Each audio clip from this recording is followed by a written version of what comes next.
for the best vegetable rice. I invite you guys to stay with me for the entire video. Please remember to hit that like button and subscribe if you have not already done so. Let me welcome my new subscribers to the whimsical family. So guys, in 2 tablespoons of coconut oil, I've added guys some garlic, some onion, some shallots and bell peppers. I stir fry this in guys, and then guys I add to that 2 cups of coconut milk, and of course I add to that some dry herbs and spices and some blended season and allow this to cook in. Next I add to that 2 cups of mixed vegetables. Now guys, look at this. If you just smell all of this, your goodness, you want to go in my kitchen. So after about 7 minutes guys, this is what it looks like. I then add to that 1.5 cups of washed basmati rice. You can use whatever rice you want, it's up to you guys.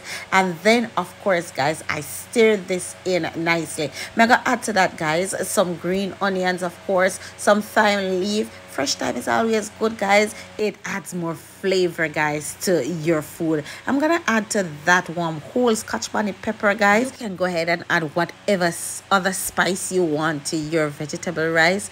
Just make sure that you stir it nicely guys, and then cover it on medium heat guys and allow it to cook. So guys, after 15 minutes, this is what my vegetable rice looks like. I've paired this with a whole fried snapper guys with some vegetables on that and a side of lettuce guys. This looks so good. Thank you so much for watching guys. It was my pleasure doing this for you. Remember to hit the like button, leave your comment, turn on your post notification guys, and of course share my channel with your friends and encourage them to subscribe. Thank you.